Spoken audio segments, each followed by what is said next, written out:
That's so interesting because, you know, one of the things that I know people have a hard time with, you know, is like the social media aspect because, you know, there's just so many people on social media and you don't really know what's working or not until you actually try it. So I think That's it's right. what's really good is that, you know, you have different types of what you mentioned was different generations of people that work and they're on their phones or whatever. They're scrolling through TikTok, Instagram, you know, and in terms of a PR standpoint, where do you see that's going in terms of social media and the that PR realm?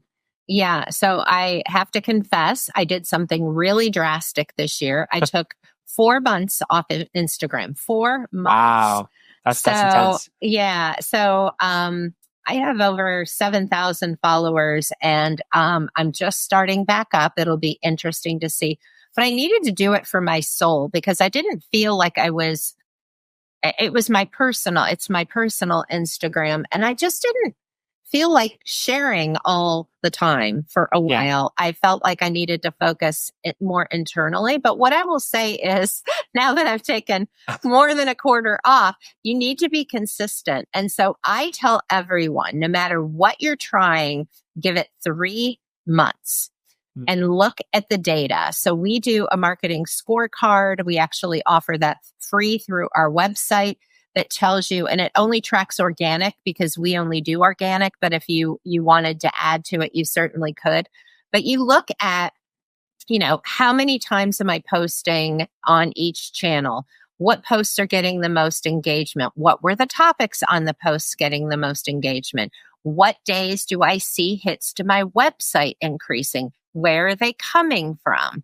And Right. so you really, you know, it's not always the content that you think. Sure, we're all stopping the scroll to look at cute puppies and kittens, but the reality is that those aren't the things that, you know, I would love to adopt more pets. I have 2 dogs and 2 cats. So people may be misled. Well, people are looking at this content. Again, it goes back to knowing who your audience is. What do they care about? And then tracking metrics over time. So ideally 3 months. We do weekly and monthly reporting on social media for our clients and for ourselves.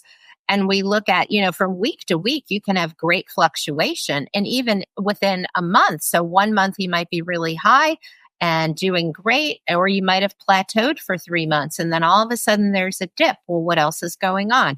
July, Right. people are on vacation. December, people are, you know, spending Away time from with phones. family. Yeah. So there's so many variables. Right. And it's interesting too. Like I'll give you an example of something, right? I was just looking at my content of like what I'm producing in terms of the show. And it's kind of interesting is like you kind of don't know what people are interested in until you start putting out things. And it's really fascinating is like, I don't know, I produce several shows at this point and I'm looking at, okay, what's actually producing the most listenership and the most watches in terms of the show. Cause this is also on YouTube and other places. And what's fascinating is I found is people who the 2 subject people were interested the most that had the most views was how to set up their own podcast. That was the top one. That was the most highest one. The second was actually sales, how to increase your sales, funny enough. And 3 is how to balance the work life as the CEO founder. You know, it's funny. So it's kind of interesting that now it's sort of kind of over time, like what you mentioned, like you give it several months, 3 months, right? And it's like you can kind of visually see statistically where everything is at. And I think that's so important. What you mentioned is that, you know, you don't know who your audience is until, you know, you can obviously pick some people, but, you know, you may not be realizing, let's say, for example, I had a guy who's, you know, a chiropractor and he likes to work on older people, but then like all of a sudden you had the Generation Z and maybe a little younger people even want to check out his stuff and they love that the chiropractic stuff and it's like, wow, I have a big audience now in this field. So it's very interesting that you mentioned that. Yeah, absolutely. Yeah, I kind of really appreciate that too because that kind of gives me confirmation about that.